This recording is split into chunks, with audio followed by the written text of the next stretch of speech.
Bueno, ahí vamos. Entonces, resulta que yo no quiero solamente que esté pues el proyecto web. Pues ya vamos acá. Sigamos con los otros proyectos. Seguimos con los proyectos de la parte Prism. Resulta que Xamarin Forms, cuando ustedes en el manual de instrucciones que yo les di, está para crear el welcome, el hola mundo de Xamarin Forms, que dice welcome to Xamarin Forms. Ese es Xamarin Forms sin Prism. El Prism es un complemento adicional que se le instala al Visual Studio, pero no tiene costo.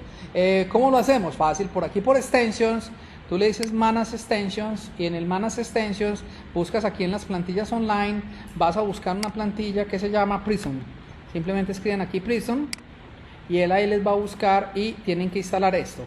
Esto que llama Prism Template Pack. A mí yo ya lo tengo instalado, por eso me aparece ahí esa palomita con color verde, y no me aparece botón de instalar. A ustedes les va a aparecer, no le aparece la palomita, les aparece un botón de instalar, lo instalan, no, eso no demora mayor cosa, y luego de que lo instalan ya tienen instaladas las plantillas para utilizar Prism.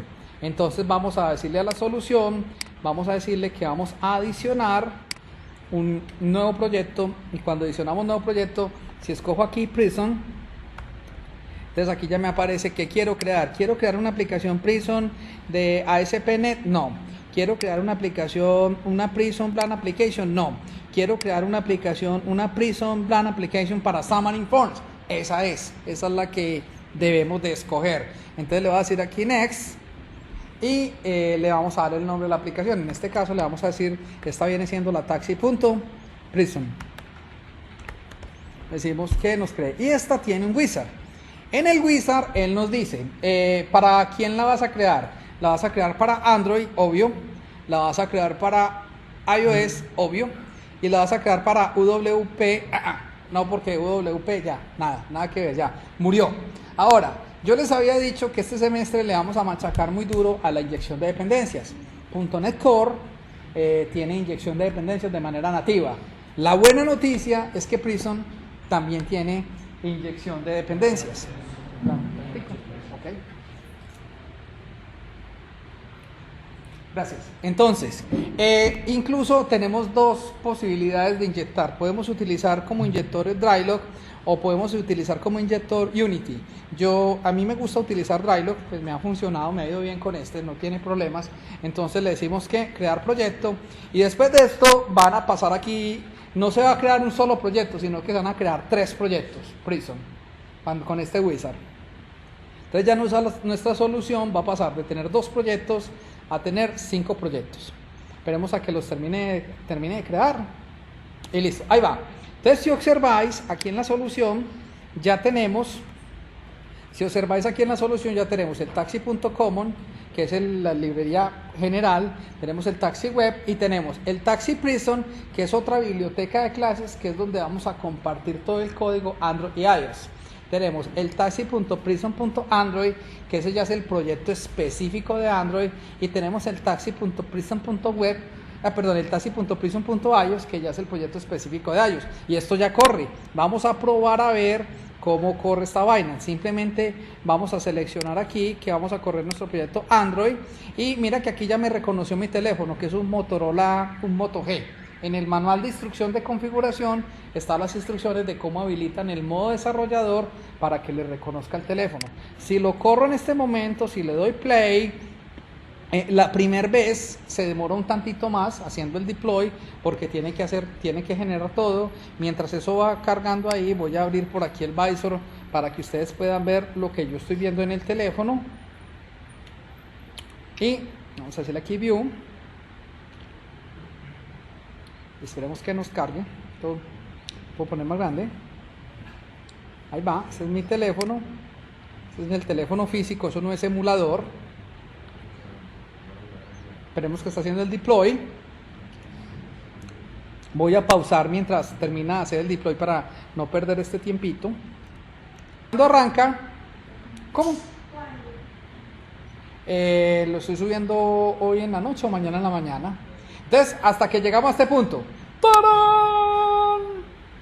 Ahí goleamos. Si sale esto, vamos bien. Ahí nos dice, Welcome to Xamarin Forms and Prism. ¿Qué significa? Ya, ahí vamos. ¿Qué tenemos ya? Ese es el hola mundo del proyecto Prison. Incluso ya tenemos también la misma versión en iOS. Pero para correrlo en iOS, ¿qué necesitamos? Necesitamos tener una máquina Mac y emparejarnos con la máquina Mac. Es decir, voy a decirle que nos corra aquí al proyecto iOS y aquí hay un icono que llama Pair to Mac. Y cuando yo le digo Pair to Mac, voy a mirar aquí qué IP tengo yo en Mac. Que está muy chiquita la pantalla y no veo aquí. Es que está eso. Aquí Network. Acá. La IP es la que yo tengo. Alguien que me acuerde. 10.2.13.114. Entonces vamos a adicionarnos aquí a la máquina que es la 10.2.13.114. Ok, voy a decirle aquí que se enganche con esa máquina. Él aquí me pide el usuario de la Mac, que es carlos.zuluaga @ la contraseña, si no la digo. Listo. Me logueo acá, pero un momentico, él ahí checa pues que checa que la versión que tenemos instalada de Xamarin en Mac sea la misma versión que tenemos instalada en Windows. Él llega, ¡tararán! Se está conectando, démosle un tantito, ya casi, ¡tarán! Connected. Entonces ya cuando la conecta, vea que aquí aparece como un icono de un candadito. Ya puedo cerrar esto y vea que el icono también cambió de color, ya aparece de fondo verde y dice Paired to Mac. Ahora ya le decimos que cuando vamos a correr, si yo le digo local device, es porque yo tengo conectado físicamente mi teléfono tengo un iPhone o un iPad conectado al Mac. Pero, ojo con esta diferencia.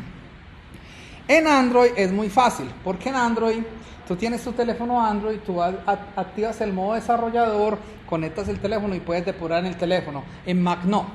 En Mac, para uno poder depurar en el teléfono, tengo que tener, pues obviamente el teléfono conectado, pero me toca tener una licencia de desarrollador de Mac que vale $99 el año para persona. Para empresa vale $300 el año. Entonces, me toca crear un certificado en la página del Apple Developer, descargarlo al computador para poder depurar en el teléfono. O sea, depurar en un teléfono, en Mac, es un proceso pues muy engorroso. Depurarlo en el Android es muy fácil. Por eso voy a utilizar aquí un emulador. Voy a decirle que utilice, entonces aquí me aparece toda la lista. ¿En qué lo quiero depurar? En un iPad, en un iPad Air, en un iPhone 11, bueno, vamos a correrlo aquí en un iPhone 8, a probarlo. Si le doy aquí play al proyecto, lo mismo, va a tomar un tantito mientras hace el deploy, mientras genera el IPA, que es el instalable que le va a montar al teléfono.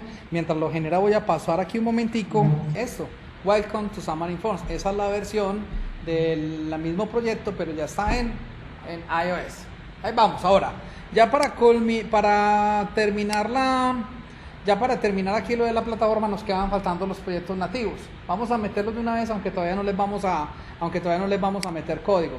En ese orden de ideas, venimos aquí a la solución, clic derecho, vamos a adicionar un nuevo proyecto. Y aquí vamos a decir que vamos a crear un proyecto ya Xamarin. Y cuando le decimos Xamarin, aquí nos aparece que si vamos a crear un Android App Xamarin, ese es el nativo de Xamarin. Vamos a decirle Next. Y a este, ¿cómo lo vamos a llamar? A este lo vamos a llamar taxi.cross.android. Si le decimos Create, él aquí nos pide un wizard. En el wizard nos está diciendo si queremos crear un Single View Application, un Navigation Drawer, o sea que si de una vez le vamos a meter menú hamburguesa, si vamos a crear una página tabulada o vamos a crearla como Bland Application. Y nos dice desde qué versión le vamos a dar soporte a Android. Entonces le vamos a dar soporte desde la versión Lollipop. Se acostumbra que como ya estamos en la versión, incluso ya lanzaron la 10. Se supone que nosotros, pero aquí en la oficial pues estamos desde la 9. Se supone que uno le debe ver soporte siquiera 6 versiones anteriores. Eso nos da para darle versión a Lollipop. Ya cuando salga la versión 10, ya no le deberíamos dar soporte a Lollipop, sino que ya le debemos dar soporte desde Marshmallow. Ahí vamos. Listo. Entonces vamos a escoger desde Lollipop y creamos el proyecto. Entonces cuando él crea el proyecto Android, tarán. Bueno, esta plantilla tiene un errorcito desde el Visual, desde cuando la crearon en Visual Studio y no la han solucionado, y es que nos saca un error acá. Si observáis, él saca un error aquí porque él no reconoce esta librería. Aquí en la librería permission, luego pues ya vamos a explicar qué es todo esto. ¿Cómo se soluciona este error? Muy sencillo. Simplemente aquí donde dice android.content.permission, bórrenle en esto. Solamente dejen la palabra permission. Y como él de todas maneras no reconoce esa clase permission, después de borrarle eso, le digo control punto y le digo que utilice el Android content, porque está mal escrito el nombre del namespace. Es android.content.pm. Y al decirle eso ya ya se soluciona el problema. Voy a correr aquí la escobita para que me borre los using no utilizados y ya lo podemos correr. Entonces vamos a correr aquí el proyecto, el Prison Android, no, ese no es Prison Android, sino que este es el Cross Android. Vamos a correrlo en el mismo Motorola.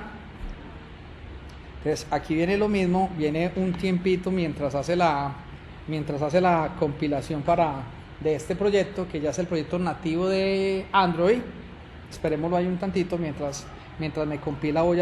Si miramos, esta es la plantilla del proyecto taxi.cross.android y nos aparece. Este es el hola mundo de la aplicación Android clásica. ¿Qué nos queda faltando? Lo último que nos queda faltando es correr el clásico de iOS. Para correr el clásico de iOS hacemos algo similar. Llegamos aquí al proyecto taxi, vamos a adicionar un nuevo proyecto y el nuevo proyecto le volvemos a escoger aquí, escogemos Xamarin y vamos a decir ahora ya no es un Android application sino que es un iOS application. Cuando decimos un iOS ya es la aplicación nativa de Xamarin, no, nada que ver con Xamarin Forms, y a esta la vamos a llamar, esta la llamamos la taxi.cross.ios. Create, y aquí también hay un wizard similar al anterior. Si lo vamos a crear como un single view application, como una master detail, como una tab page, o si lo vamos a crear como una bland application, vamos a escoger bland application. Aquí él nos dice cómo lo quieres crear, si lo quieres crear solamente para iPhone o solamente para iPad, o si lo creamos universal. A mí me gusta mucho universal porque universal pues nos implica mayor esfuerzo, porque todas las pantallas nos toca hacerlas que sean compatibles para iPhone y para iPad, pero cuando las subamos a tienda ya nuestra aplicación va a quedar disponible para los dos dispositivos. Y aquí nos dice que cuál es la versión que vamos a soportar. Vamos a soportar desde la versión 13, porque la 13.3 todavía tiene unos líos ahí para que me corra en esta máquina. Listo, es la versión la versión digamos target para la cual lo hacemos. Y aquí es diferente. En iOS sí se acostumbra a utilizar una de las últimas, mientras que en Android, cuando escojamos la versión, escogemos 6 versiones, aproximadamente 6 versiones atrás. Cuando le decimos OK, él está creando ya el proyecto nativo. Él aquí ya nos creó el taxi.cross.ios, y si lo vamos a correr, vamos a decirle que nos corra el taxi.cross.ios y le decimos que no lo corra en el iPhone 8. Vuelvo a escoger iPhone 8 porque yo, como ya tengo aquí el emulador precargado, para que sea más rápida la operación. Entonces vamos a correrlo y vamos a ver cómo se nos despliega ya con sistema operativo iOS. Ahí va. Entonces yo permanentemente les estoy explicando cómo se hace en Android y cómo se hace en iOS. Ustedes no pueden probar la parte de iOS si no tienen una Mac. Entonces simplemente ahí está, ejecutó, mira, ese es el splash, la pantalla blanca y ¡pum! Y se pone negro. Ese es el hola mundo del clásico, porque dijimos que era una aplicación en blanco, o sea, no le pusimos nada. Ya es mejor dejarla así para que ya la podamos personalizar a lo que hemos hecho. Pero de esta manera, señores, ya tenemos, digamos, la arquitectura que definimos del proyecto. Ahora sí, vamos a empezar. Ya olvidémonos de estos proyectos iOS. Ahorita, después hay que actualizar, hay unas librerías. Vamos a concentrarnos nuevamente en el proyecto web, pero vamos a empezar creando nuestra base de datos. Entonces lo primero que vamos a hacer es que vamos a crear nuestra base de datos, pero nuestra base de datos la vamos a crear con algo que se llama Entity Framework. Resulta que Entity Framework, vamos a ver si me sale aquí para que nos quede en el video de la explicación. Voy a abrir aquí un pane. Resulta que Entity Framework tiene dos Entity Framework. Vamos a poner acá. Pero, ¿saben qué es Entity Framework? No tienen ni idea qué es Entity Framework. Entity Framework es un ORM. ¿Qué significa eso? Epa, ¿cómo es que hago esta joda? Entity Framework, voy a poner eso más grandecito, aquí, ahí está. Entity Framework es un ORM. ¿Qué significa que sea un ORM?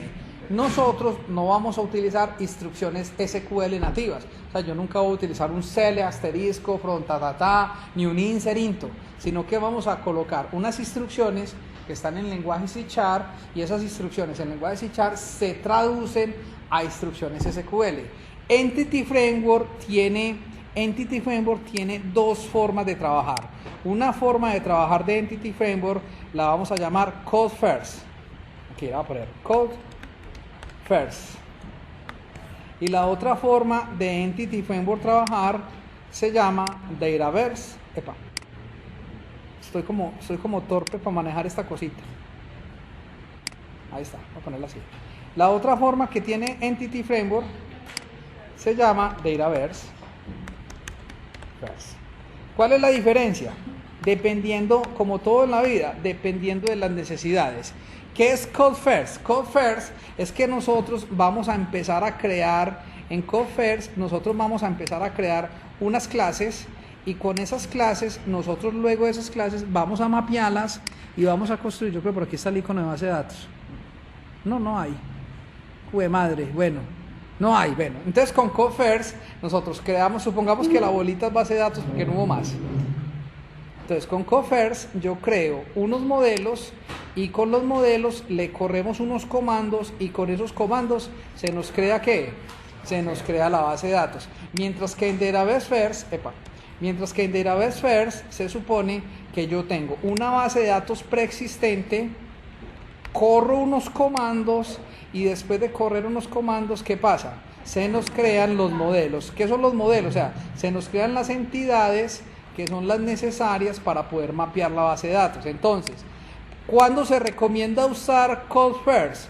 Code First se recomienda usar cuando son proyectos nuevos, como este, que no tenemos una base de datos, que nosotros a medida de que vamos a ir construyendo nuestras entidades, unas clases especiales que las vamos a llamar las entities, a medida que vamos haciendo las entidades, se van a ir creando la base de datos.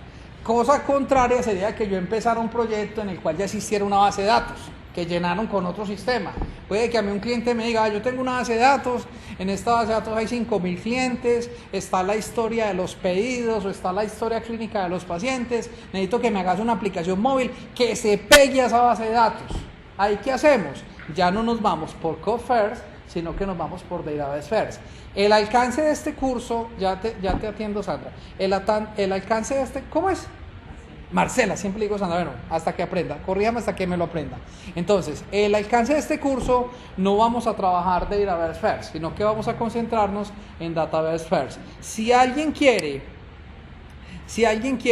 digamos, tener conocimiento de qué es Database First, que me lo preguntan mucho, en este link hay un documento muy bueno que explica cuáles son los comandos que uno corre para crear la base de datos después de tener la Database First. Ahora sí, Marcela, ¿qué vas a decir? Ok, resulta que .NET Core es agnóstico. A mí no me importa lo que yo haga, por eso es que estamos usando un ORM. Yo podría cambiar esta conexión inicialmente, la vamos a hacer a una base de datos de SQL Server y nos vamos a conectar a Azure, una base de datos en SQL Server. Pero si yo cambiara a una base de datos, por ejemplo, la de Azure no relacional, que es una Cosmos DB, que es una base de datos no relacional, utilizando el mismo código, sin hacerle ningún cambio, él va a poder interpretar si es base de datos relacional o base de datos no relacional. Esa es de las ganancias que tenemos con el nuevo Entity Framework Core. Pero estas son relacionales las que vamos a hacer. Empezamos, ¿cómo vamos a hacer un sistema de taxis? Ahí viene un modelo que va a haber, taxi, vamos a tener una tabla donde vamos a registrar todos los taxis, muy sencilla, solamente la clave, un primary key y la placa, que la placa también serviría pues como una clave, pero en Entity Framework es necesario tener un código, un autonumérico incrementable. Entonces, ¿qué vamos a hacer? Vamos a crearnos nuestra primer entity. ¿Cómo lo hacemos? En el proyecto web, aquí tenemos controller, que es donde van los controladores, models y views. Ahí está el model view controller. Pero vamos a configurar todo el tema de data en otra carpeta. Entonces, dentro del proyecto web vamos a adicionar, ¿cómo hay un tiempo? Ok, dentro del proyecto web vamos a crear un nuevo folder y el nuevo folder lo vamos a llamar el folder data, y dentro del folder data vamos a crear una nueva carpeta que la vamos a llamar la carpeta entities. A mí me gusta por orden que todas las entidades le estamos colocando el apellido entity. Es decir, si vamos a tener una tabla para taxis, entonces le vamos a llamar la taxi entity. Entonces agregamos aquí una clase y esta clase le vamos a llamar la clase taxi entity. Ok, entonces la clase taxi entity, ¿qué tiene? Va a tener solamente es obligatorio en todos los modelos. Voy a crear aquí una propiedad. Recuerden que con solamente escribir prop tap él me va a llenar la sintaxis de propiedad. Entonces vamos a crear hay una propiedad que tiene que se debe llamar ID. Esa va a ser la clave primaria de la tabla. Y vamos a tener otra propiedad que es de tipo string, que ya va a ser la placa del vehículo. Entonces vamos a tener aquí otra propiedad y la propiedad se va a llamar la propiedad plate.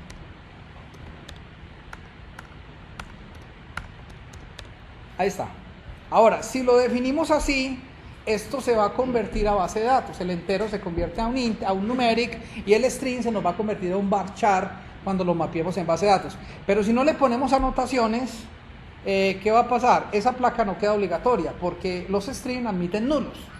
Entonces, si yo quiero que la placa sea obligatoria, obviamente yo no voy a permitir matricular un taxi sin placa, y también quiero que la placa tenga 6 caracteres obligatorios. Entonces, para eso tenemos que colocar algo que se llama data annotations. Vamos a empezar a introducir aquí con 2 anotaciones, las voy a copiar y las voy a pegar y ya se las voy a explicar. Entonces, las 2 anotaciones que va a tener esto cuando yo pongo eso, él no reconoce que es eso, hay que darle control punto para decirle que nos importe la using component data annotations. Ella nos crea las data annotations y luego voy a correr aquí la escobita para que me borre los using que no estoy usando. Entonces tenemos una data annotation muy sencillo, require. Indica eso, que ese campo es obligatorio, y le podemos personalizar el mensaje. Entonces el mensaje dice, el campo placa es obligatorio, es lo que le estoy colocando. Este 0 se reemplaza ¿por qué? Por el nombre del campo. Prefiero hacerlo así para poder copiar y pegar anotaciones entre diferentes entidades y me rinda más el trabajo de desarrollo. Lo propio, y si quiero que sea solamente 6 caracteres, entonces hay otra anotación que se llama string length. Entonces en la string length le digo que ese campo va a ser de 6 máximo, pero quiero que sea de 6 máximo y que sea de 6 mínimo, es decir, obligarlo a que sea de 6. Y le voy colocando como anotación, le coloco el mensaje. Entonces le digo, el campo placa debe tener 6 caracteres, por si el usuario digita. Vamos a ver luego más adelante cómo se nos ven estos mensajes de error. Ahí vamos. Propiedad, eso. Estos se llaman propiedades porque tienen set y get. Y también se reconoce que son propiedades porque empiezan en mayúscula. Muy importante que empiecen a observar todos los detallitos. Eso es el estándar lo que hace que trabaje. Claro, estas 2 cositas antes de la propiedad son los que modifican la propiedad, se llama una anotación. Estamos colocando anotación. Y eso es todo. Ya con esto tenemos para crear nuestra primera tabla de entity. Pero hay que configurar más cosas. Vamos. Siguiente cosa que hay que configurar. Pero lo hacemos en el siguiente video. Si le ha gustado, dale dedito arriba. Nos vemos en el siguiente.